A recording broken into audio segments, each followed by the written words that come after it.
What's going on, guys? Welcome to Dime Dropper, episode 9, I think, of our 24-minute recaps. Before we get started, please remember to subscribe on YouTube at Dime Dropper Podcast, as well as on Apple Podcasts. Follow us on Spotify, and, of course, follow us on social media at Twitter and Instagram at Dime Dropper Pod. And also, before we get started with the recap, make sure to go check out my last video, the whole series, Is the NBA Getting Better and Better? I worked my ass off on it, so please go check that out, especially in video format. So tonight, let's get to the games, starting with my Clippers winning a nerve-wracking game against the Phoenix Suns, another team, one of our dime dropper teams this season, who have been on an absolute tear lately. And the Clippers came out with, once again, that right kind of energy. We were switching everything to start the game, and I think that really threw the Suns off a bit because they didn't have that same kind of pick-and-roll dribble penetration. And the threes they weren't getting weren't as open. So, you had guys like Mikal Bridges, who has been red hot. We've talked about on this show. He was only 1 for 7 from the three. And Paul George, Nick Batum, especially, 2 big shout-outs on defense, getting over screens, switching the right things, communicating. Paul George, again, having his hands very active in the passing lanes, like we saw against Utah. He came up with 2 steals, but it was just an amazing start. Everybody was hitting. We were getting the right shots, and it was really, once again, Paul George setting the tone. I can't believe I'm saying this stuff, but Paul George has really been our best player so far this season, and he was made up for his poor shooting night in Utah tonight, hitting all his open shots, hitting some contested ones. I mean, the man was in his full bag. Tween, cross, step back, 3, pull up in people's faces. I mean, when Paul George is going, he's one of the smoothest, sickest players to watch in terms of scoring the basketball in the league. And, when DeAndre Ayton was switching on to him, and I thought DeAndre Ayton had such a good game, 24 points, second great game he's had in a row. That's how he can play, getting in that post area, turnarounds. But he couldn't guard Paul George in the perimeter, as most bigs can't. And PG was giving him the business, along with the rest of the Suns team. The bench was awesome in the beginning. Reggie Jackson, another really good night. Luke Kennard as well, hitting his open threes, getting in the lane, hitting some floaters. Reggie Jackson with some nice driving kicks. We went up by 30, and then we had the classic. I started to think to myself, like, this is too big a lead, and it's too early. The Suns are going to make a push, and the Clippers, once again, just kind of went cold. And I have to say, Kawhi Leonard, that mask really seems like it's bothering him, because not only can he not make shots, this was his second game in a row, shooting less than 50%, and he's very, efficient usually. I saw him on the bench. He was breathing hard. And, Brian Seaman was talking about it in commentary. He's having some trouble breathing in that mask, which I can believe, of course. And he was not good tonight. I mean, at least as far as scoring, he still did okay defensively. He got a huge steal late in the game.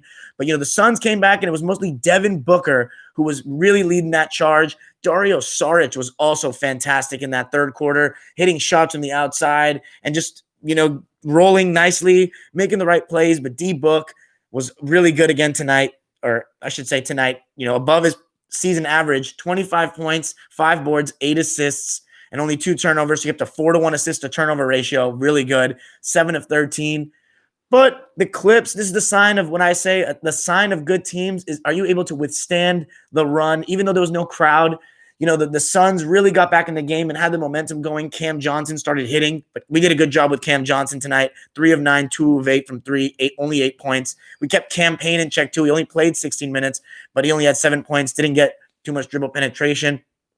However, when they came back, I was starting to get really nervous, like, oh my God, am I going to have to see freaking Clippers blew a 31-point lead, like, on Twitter and, like, for the rest of the week? But we came out, and Serge Ibaka, who was in foul trouble, he had 5 fouls.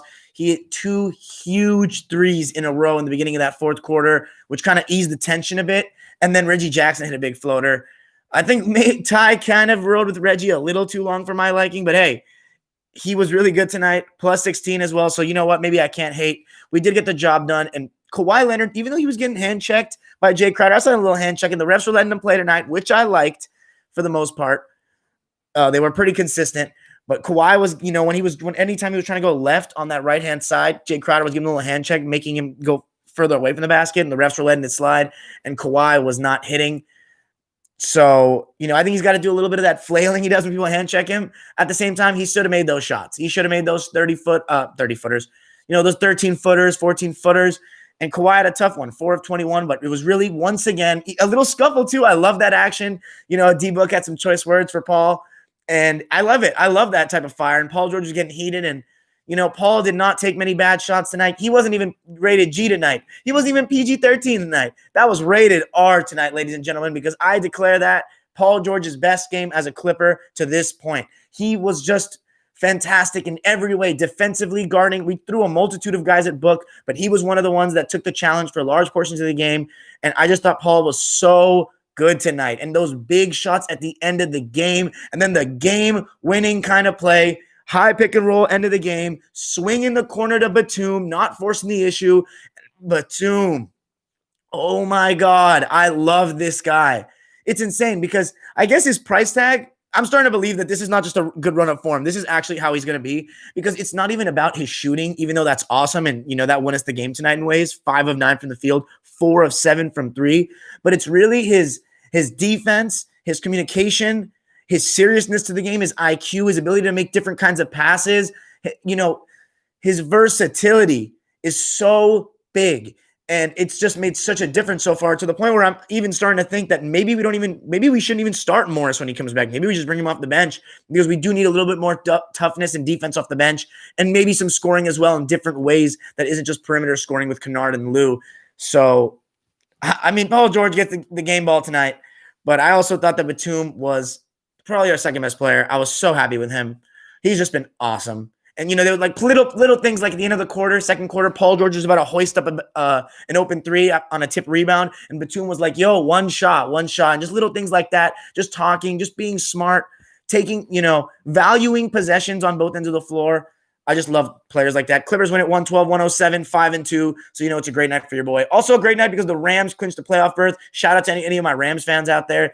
3 playoff berths in our 5 years in LA. You got to love that. And I didn't even think we'd make the playoffs this year. So I'm pretty happy with that. So let's go to the Lakers, who played against the Grizzlies tonight. A pretty easy schedule, I might say, for the Lakers. And they came out pretty good. Kuzma was hitting some threes. And then they kind of did this thing that I've noticed the Lakers have started to do, where they kind of play down to the level of their competition for a bit. And I noticed this game reminded me a lot of the first Spurs game, where the Lakers kind of let them get some open shots, and all of a sudden they started hitting some tough ones, especially Dylan Brooks. Tyus Jones was hitting some good ones.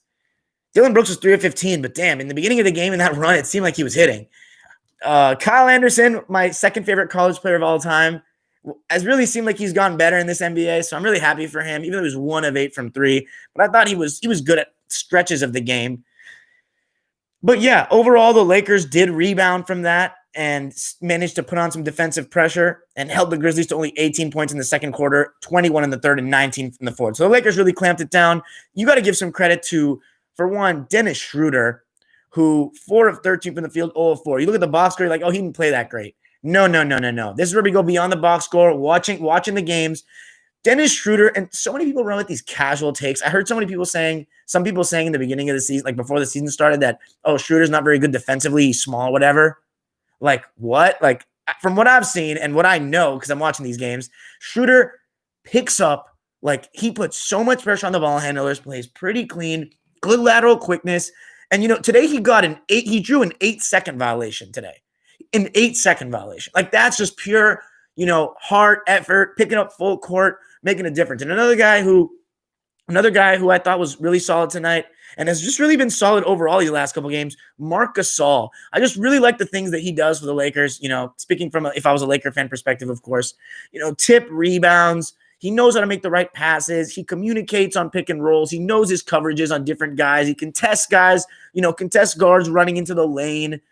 He just does the right things on a basketball court. And, he has the ability to make tough passes as well. So I thought he was really solid. But at the end of the day, also Montrader, really good game tonight. Offensive glass as well. 4 offensive rebounds, 16 points, 9 rebounds. Great activity.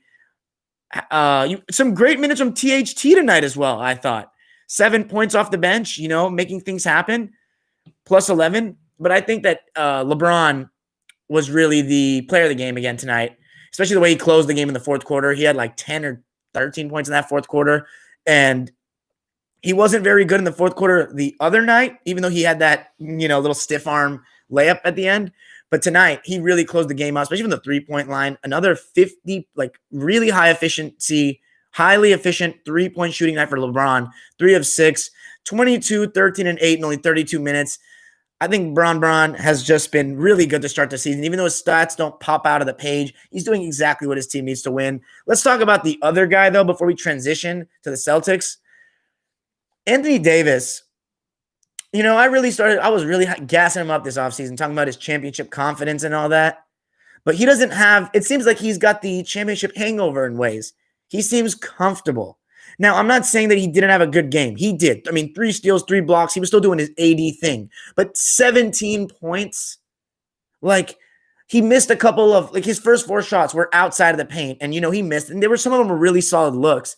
But again, it's how badly do you want to be an all-time great? Do you just want to be really good for this era? Or do you want to be amongst the greats with McHale, Barkley? And you know what? Here's the thing. I don't care that Barkley never won a ring. He's not like that. If Barkley played with a player of LeBron's caliber in his prime, or somewhat at his prime, he would have been able to win, because Charles Barkley's not, he wasn't. AD's timid. These other power forwards we're talking about, the McHales, the Garnetts, the Dirks, they may have had their moments, but he's too timid to me. Next game, he's going to probably come back and drop 30, but it's just too, he needs a bad game to play well. And to me, I really like Anthony Davis, but that to me is what prevents him from being in that upper echelon of all-time power forwards and best player in the league right now. Because right now, LeBron's confidence and the assertiveness that he has on a nightly basis is just kind of what separates him right now by a bit to me. But, I'm all for the argument with AD because of his impact. However, the Lakers get a good win. That's 3 in a row, 5-2 on the season, and 3-0 away. Another game against the Grizzlies coming up for the Lakers. So want to take advantage. No John Morant, no Jaren Jackson Jr. Let's go with the Celtics now, who played their second, these back-to-back to reduce travel against the Detroit Pistons. And again, having a little too much trouble for my liking. Jaylen Brown, really good again in that first half, getting into those mid-range area that he has really just mastered at this point. Is no other way to say it. You got to love that if you're a Celtics fan. And once again, this whole one, going back to is the NBA getting better? Go check those episodes out. The mid-range is a bad shot, ridiculous narrative. Look at what it's done for Jaylen Brown. Again, you need variety in your game. However, the Pistons hung around. This team competes. Jerian Grant, 8 of 15, 22 points. I'm sorry to see what's happened to Blake Griffin, man. He's just become a three-point shooter. He's got no explosion anymore, and it's sad. It's really sad because Blake, especially the way the game ended, but I'll get to that in a second. Anyway, I thought Tatum started the second half really well, and the Celtics had a really good stretch in that third quarter, especially Daniel, Tice, and Tatum. Tatum in that pick and roll started hitting shots coming off screens. So then the Pistons started blitzing him, and along with some good verticality that Tice was showing, Tice, he was making he was looking like Draymond Green out there for a second, making some really good reads and 4-on-3 situations when they were blitzing Tatum, throwing some extra passes, finding Jaylen in the corner, finding Tristan Thompson sometimes. I thought Tice was really good today. So that's a good sign for the Celtics that Tice is starting to return back to his old self. 15 points for him and 7 of 8 from the field. Tristan Thompson also 12 and 11, 5 of 10. So they had a good game. The thing is with the Celtics, though, is they have this kind of a tendency at the moment. A lot of these games have been way too close. The Pacers games have been close. I don't remember that second one. They're all kind of blending in. And that Memphis game wasn't close. But other than that, they've kind of, especially with these Detroit games, they've done this thing of keeping these teams around. And it's because they kind of turn off. It's not even an individual thing. It's like as a switch. They turn this switch as a team where they stop running offense and they're very stagnant. And then they don't really play defense with that same kind of energy that we know they can play for the full 48 minutes. It's kind of like how we talked about with the Clippers last year. And it's very hard in today's NBA with defense being so hard to play legally, to consistently do it for 48 minutes hard. But I know the Celtics are more capable than what they're doing to let Detroit be so close to winning this game. I mean, they nearly stole this game. And Jaylen Brown did his thing late in the game. And just overall, another incredible game for Jaylen, who I think you can argue has been maybe the best player for any team this season, arguably. 31 points, 13 of 16 from the field. That's ridiculous. 5 of 8 from 3. I thought that Peyton Pritchard had a fairly tough night offensively, our guy Peyton. But at the end of the day, you know who also was huge in the fourth? Semi Ojeleye hitting some threes. 3 of 6 from 3 tonight for Semi. 22 minutes, 4 of 7 from the field, 11 points. But it came down to the real end of the game. And the Celtics, some really weird turnovers. Again, the Celtics getting too careless with the ball. 18 turnovers tonight. Just not enough, especially in the fourth at times. But Tatum, in the end, another game. This is what? Fourth game of the season, having a chance like in a game-tying or game-winning clutch situation. And this time he knocked it down. My boy BG slipped out there and then got blocked on the next play. Blake, oh man, it's sad because I really love Blake Griffin. He really changed years of basketball for me as a fan and changed my franchise. And I got to thank Blake Griffin in person at the park, right a week before he got traded, funny enough, and told him how thankful I was for everything he'd done for us. And I was like, I hope you stay a Clipper forever. And he's like, thanks, man. And, he got traded a week later, but it was a good move for our franchise. It's sad. I watched Chris Paul and Blake Griffin play tonight, and they weren't playing for the Clippers. And I also watched the Clippers play tonight. But at the end of the day, their teams lost and my team won. So we're going in the right direction. But it's a good win for the Celtics just because they won the game. I thought Tatum was the best player. His decision-making in pick and roll and his passing out of pick and roll has improved so much. 24 points, 12 assists tonight. And listen to this, Celtics fans. You're going to love this. 12 assists, 0 turnovers. That's incredible for Tatum. So who's very high turnover usually. So Celtics 122, Pistons 120. The Celtics move on to 4-3. Before we go to the live chat, I'm going to end with, by the way, I really apologize. I'm sorry for not, saying my agenda as the episode starts. Obviously, if you're listening to the Apple Podcast or Spotify version, you've got the cue card that I make or the timestamps that I post. But for people listening from the beginning, without looking at that, I'm sorry that I keep forgetting to tell you what games I'm going to talk about. I apologize and we'll do better. But let's end this off because I didn't get to the Warriors game and the Nets game tonight.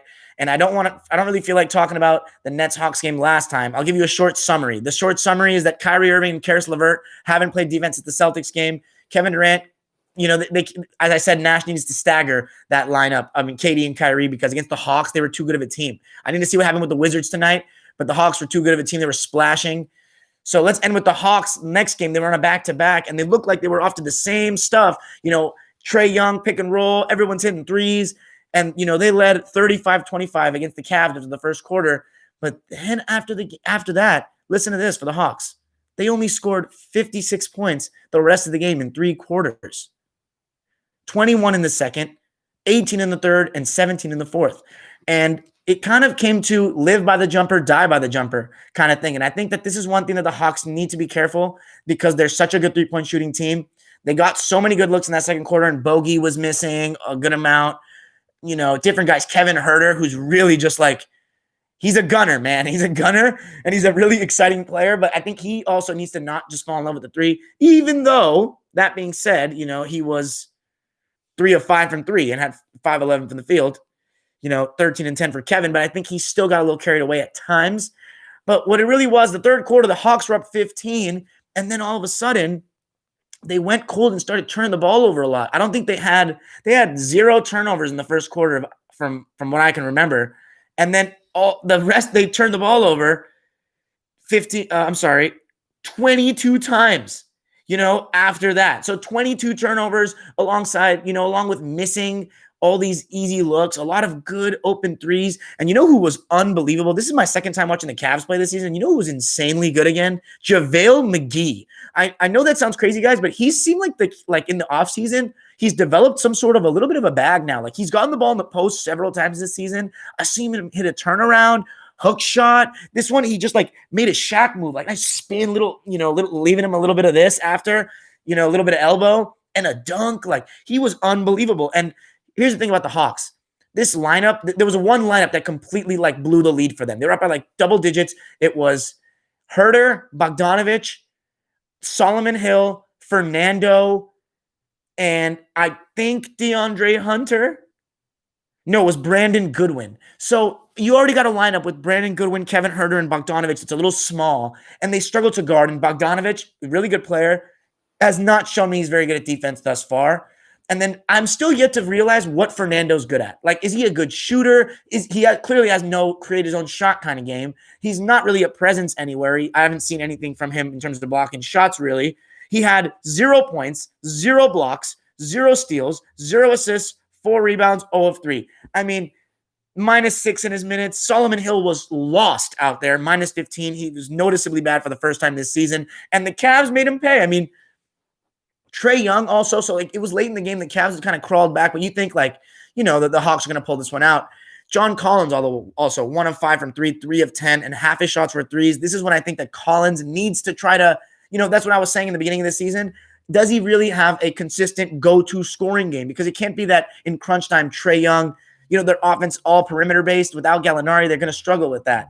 Bogdanovic, he's a good player, but he was cold this game. He was cold. 4 of 12, 3 of 9 from 3. And late in the game, guys, the Cavs inched back. And Trae Young, I don't know if it was fatigue because they were playing 2 games in a row, but like he stopped attacking in the pick and roll. He just kind of didn't want to turn the corner anymore. And he started trying to like kind of flail for fouls. So by the way, Trae Young, if you haven't noticed, guys, I think people are starting to notice because Steve Nash said it wasn't basketball in the middle of the game the other day, but he has this move. It's kind of like the Chris Paul move where he turns the corner or gets the step on his man. And instead of like using his butt and, shielding him, kind of like staying in front of him where he gets the high defender behind him, he just, instead of what Chris does, he, feels the contact and shields him and steps into the floater. Trae Young feels the bump and just flails and throws it. Any sort of contact he feels in that back, he just throws it. And I think that it's kind of his version of, a Harden-esque kind of move where he's drawing fouls easily. So I just think people should keep an eye on that. I don't know if refs need to keep an eye on that or if that's illegal or what you think of it. Let me know what you think of it, but keep an eye on that. Trae Young getting bumped from behind, off guys getting over screens. Anyway, he just stopped attacking. He even airballed at one point, and the Hawks were down by they tied the game. Kevin Huerter tied the game. And then Colin Sexton hit a cold-blooded 3 contested over, I think it was Bogdanovic. It was big time. And Trae Young and like DeAndre Hunter or John Collins, like these guys missed little layups like at the end of the game, like very easy, like close ones. And John Collins missed a freaking dunk. So that kind of tells you what kind of night it became for the Hawks. So moral of the story for Atlanta, can't fall too in love with that 3 ball. But more often than not, those shots are going to fall and they won't lose that game. Anyway, we're around 24 minutes. I guess we'll end it at 23 Jordan style tonight. Anything else I'm forgetting before we go to the live chat? I don't think I need to go over anything else. Yeah, because I don't want to get into the Warriors-Blazers game since they just played tonight. So we'll get to you about that tomorrow. I think tomorrow I'm going to go with just the live and talking to YouTube and no podcast version because I'm going to release the podcast version of the Has the NBA Gotten Better and Better Part 3 to not flood the channel. Anyway, that's all for me, guys. Let me know what you thought of this episode. Let me know what you think of what I'm saying. Make sure to subscribe. Peace out.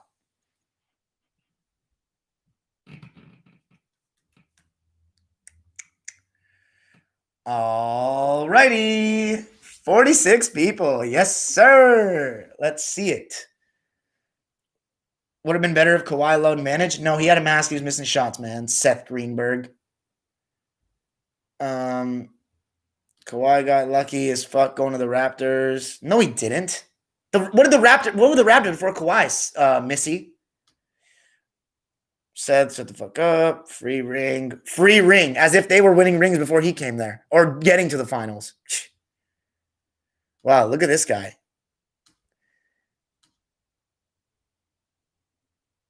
LeBum had to form a super team to win. Did you see about De'Aaron and Bagley's fathers want their sons traded via tweet? No way. Really? Gab story. Aside from Clippers, Nets, Lakers, and maybe Bucks, who do you think will be a playoff guarantee? Oh, well, the Phoenix Suns, of course. The Denver Nuggets, Dallas Mavericks. Dallas Mavericks, Celtics, Pacers. Come on, a lot. Blazers. Take your pick. Hey, Dime, we got people say Harden is greater than Kawhi. Okay, well, those people don't need to be entertained. They don't need to be entertained. Sup, bro? What's up, Danny from LA? Haven't heard from you in a while. Does LeBron seem like he's just coasting? No, he's winning and he's leading. LeBron's doing his thing right now. And I'm a harsh LeBron critic. You feel me? He's doing his thing right now, man. You were right yesterday about Gasol getting the short end of the stick. He's great for the Lakers. Harry might be sitting because he's taking it easy. Nets versus Clippers. I don't know what you mean. What's up, Brent? These really think Harden is greater than Kawhi. Yeah, you're clowns. My boy Rashid knows what he's talking about. Look, I need to watch Curry, Johnny Cabede. I didn't watch Curry tonight, but to hear him that, the slander on Twitter the other night when Curry lost was unbelievable. You guys need to relax with Curry. Every time he loses, I want to hear that same energy. I heard he had a good game tonight, and that's an understatement, good game. I heard he had a great game tonight, so that's great because Steph Curry, I do think he gets a little too much love from the Gen Z bots, like thinking he's like, oh, he's for sure the second best point guard, all this nonsense. But even though I may actually have him second all-time point, that's another day. But the point is, I think he may get a little too much love sometimes, but a lot of people, like LeBron guys, like they just detract from Curry every chance they get. And he's one of the best role models that we have in today's game. And he just does shit the right way. Loyal and built his franchise, the Warriors, from the mud when he got there. I remember the Warriors when I was a kid with Monte and them. Everybody, even I thought that Steph Curry, like I was like, yo, they may have to trade one of them, and Monte's better than him. I used to say that. I was like, oh, this guy's got ankle problems. Like he's really talented, but he may not ever become like even a good player. Look at how badly he made me eat my words. One of the greatest players of all time. Top 30 probably. So, Steph Curry. Harold has clear flaws. That makes me quite angry. Oh, Tua boy, that makes me quite happy. Damn, I wish I was in the team shower after the game so I could slap PG's sexy ass. Oh my God, Justin. 818 representing. This cold as fuck. Rap or nothing without Kawhi. And what have the Raptors done since Kawhi? Gasol has just been great. Batum was a really good fucking pickup. I don't know who's starting, Morris or Batum. I think we just got to keep going Batum, Danny. I think we may have to just start going Batum because his versatility. Maybe get Morris off the bench for some scoring. The Raptors definitely regretting not trading Siakam when Kawhi told them to. No, dude, Siakam's still going to be okay for the long haul. I think he will be. Nets defense was horrible. And it's all about, dude, I'm telling you, it's Kyrie's a tone setter. He needs to set the tone on that end. Ayo, reserve judgment on Steve Nash for a bit. You can't go into him this early in the season. Can't. Raptors were going deep in the playoffs, deep in the East, weak East. What you mean? The East has gotten better since LeBron left. More people have come. More teams have stacked up. Some teams have gotten better. Get the fuck out of here. Raptors were going deep in the East before Kawhi. Yeah, 1 year in 2016, they got to the conference finals and they lost in 7. They played a Heat team that, Chris Bosh had blood clots. Hassan Whiteside was out. And then in the first round, they played against the Pacers team. It took them this much to beat Paul George, Monte Ellis, Solomon Hill, and like Miles Turner in his rookie year. Like, come on, get the fuck out of here. Sean Marks better make some moves. Pre-Kawhi, Raptors, yeah, LeBron cheek clapping. That's right. Braun played good defense in that second quarter. Yeah, he made some good rotations. When I said coasting, I meant like not even trying. Yeah, it is too easy for him right now, Richard, because you're also playing not very good teams right now, too. Why do you think Spin Move P from the Raps is playing horribly? I haven't watched many Raptors games, can't tell you, but he's a little offensively limited. He's a little bit of the Giannis cheese. Ben Simmons relies on his length, athleticism a little too much. I don't even love Kawhi like that, guys. I told you that jersey stayed in the closet till he gets out of the second round. All this regular season shit means nothing to me. But I'm not going to discredit his ring in Toronto. You feel me? Like Kawhi he's cool to me until I need to see him not choke in the second round, like straight up. But he's on the Clippers, so I root for bro, and he's a great I'm not going to cloud my judgment just because I don't like or love any players. This and that don't mean nothing. Doesn't cloud my judgment of their actual career. Yeah, right, Curry.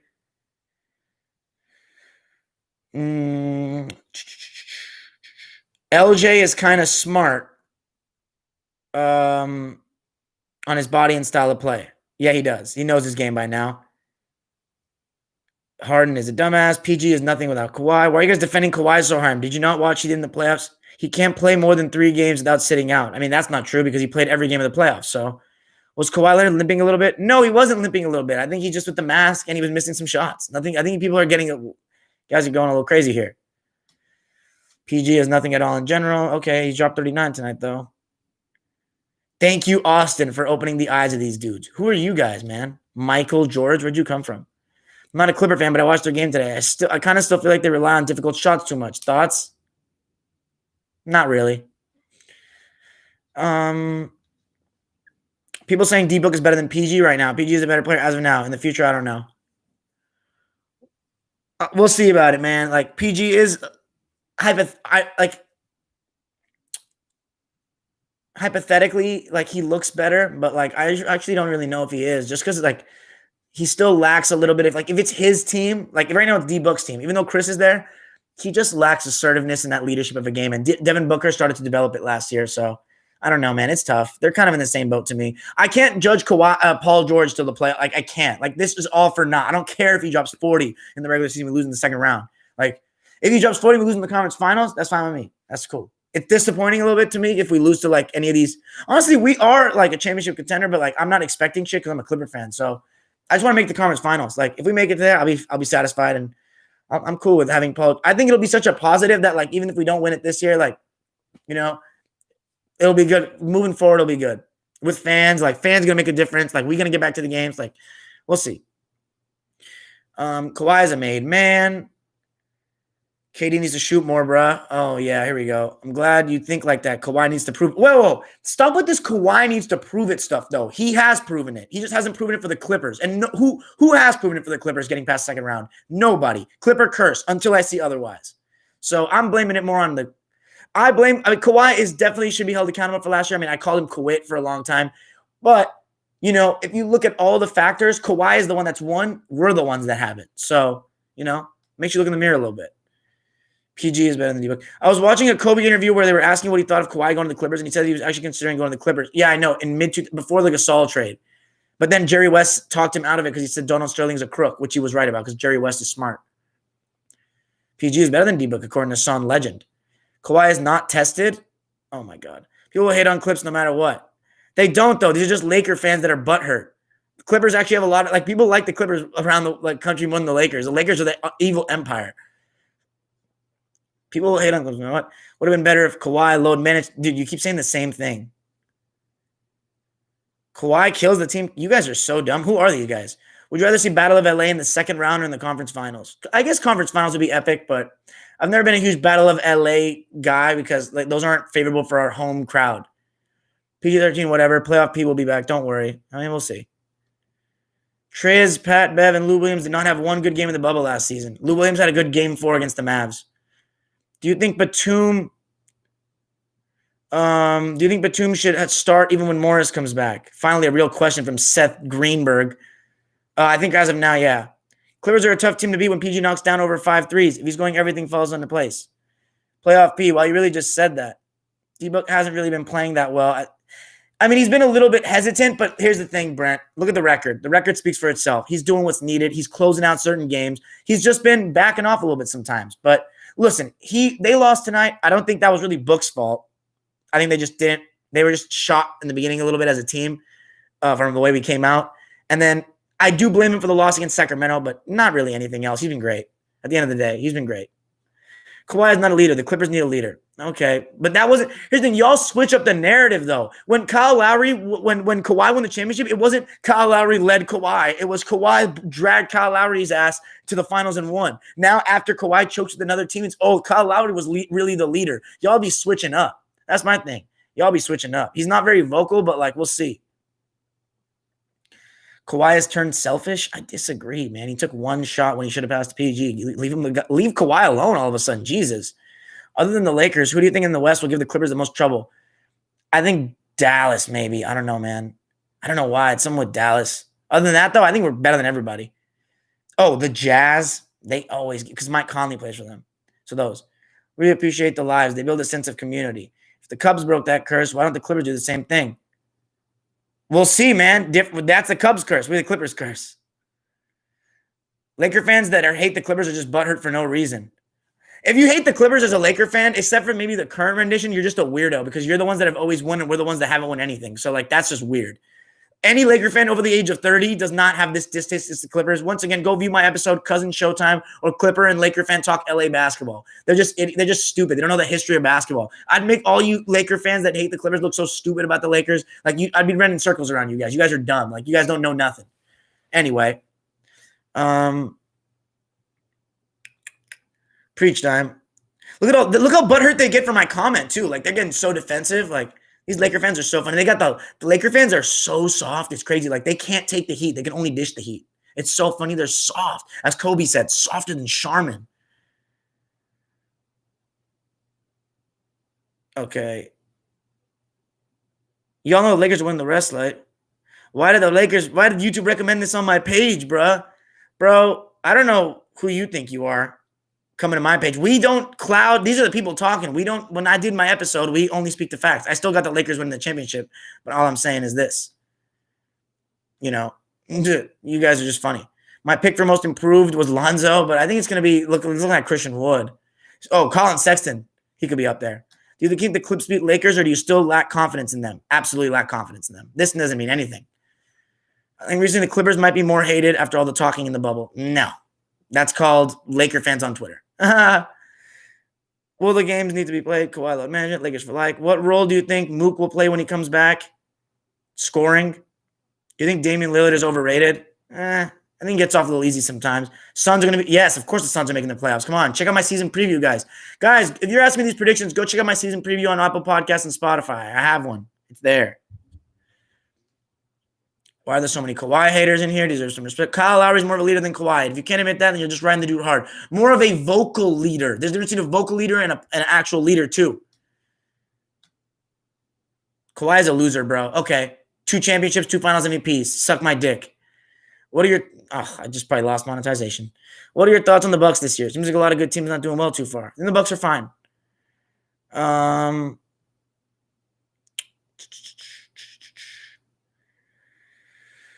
Mook will come off the bench for some scoring and some toughness, I think. Yeah, Dot Polite. My boy Random Man. Dallas scaring me too. Clippers versus Lakers. Who do you think would win? Lakers, guys, the defending champs. They need to be knocked off their throne. You think the Nets make a move before the deadline? We'll see. We'll wait on that. PG a loser, bro. What respect? I never said you need to respect Paul George. You blow leads like it's nothing. In the playoffs, you got to be careful. What do you think of the reason for the Nuggets' early struggles so far? Maybe a little complacency. Jeremy Grant's a big loss, man. Jeremy Grant's a big loss. But also they haven't had JaMychal Green, so like Michael Porter was out that last game, so they're gonna be fine. I don't see too much into it. Preach time. Fuck the Lakers. 30-year-old Laker fan, and I have zero hate towards the Clips. Thank you. Thank you, Olin Alvarez. Why do Bron-sexuals think LeBron is supposed to use every player in the NBA as pawns to make him look better? Because they're clueless, Mr. Winters. Luka's overrated. Are you from LA? I'm curious. Once again, I made videos on these questions. I have a video. What's it called? Why am I a Clipper fan? Go check it out. It's one of my most viewed videos. I am from LA. I'm in LA right now. Bro, relax. How can you take heat from a Clippers fan? That's not possible. Clippers going out first round of the Kings. Okay. I mean, the Clippers almost blew this game. 20 points up at half and only up 5 when the game is done. We won, okay, against a team that was red hot. I don't want to hear it. Kawhi is a leader. Everybody on that Raptors team said he was, and if you go back and watch the post-game interviews during the Bucks, everybody was answering questions like Kawhi. I agree. Let's see. Gab's story. Young Laker fans hate Clippers because they know that this squad has a legit threat to knock them Lakers down. Yeah. Lakers fans not soft. It's just funny how you say they're butthurt when they just won the chip, because you guys always have something to complain about. You guys always just talk. It's so funny. You guys talk about the Clippers and let these kids on Twitter, whoever these guys are, talk nonstop about the Clippers on Twitter. It's hilarious. It's like you don't even care about the Celtics anymore. That rivalry's over. Because they have the same amount of rings as you. You like to talk about the Clippers. Because the media's got you guys hook, line, and sinker. Like, you guys believe in this rivalry more than I, because I know LA basketball history, unlike you. And until we play in the playoffs, that shit's not a real rivalry. That's regular season games that Mike Breen and them make hype on ESPN for views, for you suckers to take so seriously. You know what I'm saying? You saw me after the Clipper opening game. I said it was doesn't mean anything, because you're so into the narrative, you Laker fans, loving that hook, line, and sinker. And now I'm only talking to certain Laker fans. You other Laker fans that know me, you know I'm not talking to y'all. Anyway, Clippers can literally not dish out any heat. Well, I'm going to dish out whatever the fuck I want to say because I hold my team accountable, Austin. I don't know if you're new here. Heat from a Clippers fan? They aren't real Laker fans. They're Bron-sexuals. Bro, quote Laker legends because they don't have one. Mr. Winters, you're the one bringing back that name all the time. I can't believe you said that Laker fans are soft, because they are soft. Softer than Charmin. Yeah, I'm sorry, T-Dot. T-Dot, you changed your profile picture? He got carried to his first chip. That's funny. Yeah, it's more LeBron fans who jump around where he goes. Yeah. I want to see Kawhi win MVP. That's the only thing he can do in terms of accomplishments. Dude, the Nets will fix the defense. It's all about effort for me. Drew Holiday isn't worth 3 picks. No, it's all about keeping Giannis, and that's what they did. So they did what was needed. Ibaka is greater than Montrader. Yes. Lakers and Clippers in a 7-game series. I think the Lakers are winning 6. I feel. Kawhi is vocal. Look at him on the court. He's always talking. Just because he doesn't talk to the media doesn't mean he's not vocal to his teammates. Yeah, I just think sometimes he shouldn't. He's been more vocal this season. Why are there more Laker fans on here? Because my channel got popped. Because I purposely catered my channel to catering towards Laker fans more than Clipper fans to an extent because there's more fans, so I needed more. It was kind of a strategy. LeBron wants this back-to-back, and Anthony Davis definitely does. But y'all are hungry in the Clippers locker room? I don't know. Okay, whatever. Spencer Dinwiddie out for the whole season. They could have put him in a trade for Drew Holiday, whom they needed. They wasted all the time trying to get the dribbler. Kings kind of look good this season. Yeah, well, it's too early. You buy the 76ers best record? No. Good thing Nets have a guy who can make last-second shots. They're not true LA peoples.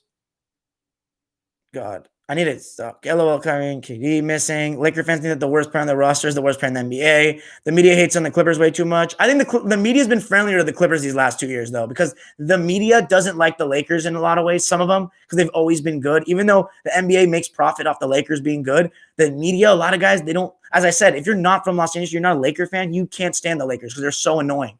And they're always been good in every era. So, the media has been trying to hype the Clippers up because, it's exciting underdog. That's why last year they sucked our dicks. I don't get mad at I don't, because you guys are just butt. Laker fans, they're just butt.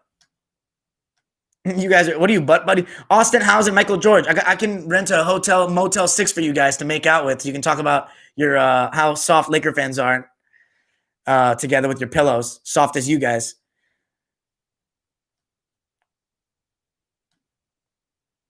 I saw Lakers and Clippers downfall, and now I'm glad these two teams will spice things up come playoff time. You're a realistic fan. I give you that. I mean, obviously. Dime preaching. Realistically speaking, Lakers might be in the beginning of a potential dynasty. Maybe. How is that funny? LeBron is a cancer to the NBA. My father's a 40-year-old Laker fan that will defend Kobe and MJ's legacy, but won't keep the same energy for the 60s era. Pisses me off. You'd think a 40-year-old would appreciate the older eras. Well, he has some bias to his era, too. PG for MVP. He had 3 legends on his team. Kawhi can't win an MVP when he load manages once again. Not a legend. Okay, whatever. Set the smoking. LeBron is rent-free in your head, Mr. Winters. Do you watch Flight? No, I don't watch Flight. He's dumb and casual. It's like how PG wasn't worth 5 picks, so Kawhi was. De'Aaron Fox will be a top 10 player. I like De'Aaron. All right, dropping dimes again. I'm not even a Lakers fan. Okay, Austin Howes. Get that Motel 6, though. I don't know who you're supporting of, but you're weird. You're really weird. Wait, are you a LeBron fan? That's why you're like this. Oh, no wonder you're such an idiot. Of course. That makes sense. Anyway, okay, that's it for the night. We'll be back tomorrow just for the live, probably not the podcast, to talk about the Warriors game tonight. I'm going to talk about the Nets game tonight. So if you guys are a Warriors fan and a Nets fan, just, make sure to slide by tomorrow. And I don't know who else is playing tomorrow. I don't know if any. Oh, I think the Warriors are also playing tomorrow. So we'll be live after the Warriors game. Anyway, all right. Everybody have a good night. Michael George and Austin Howes, don't have a good night. Suck my dick.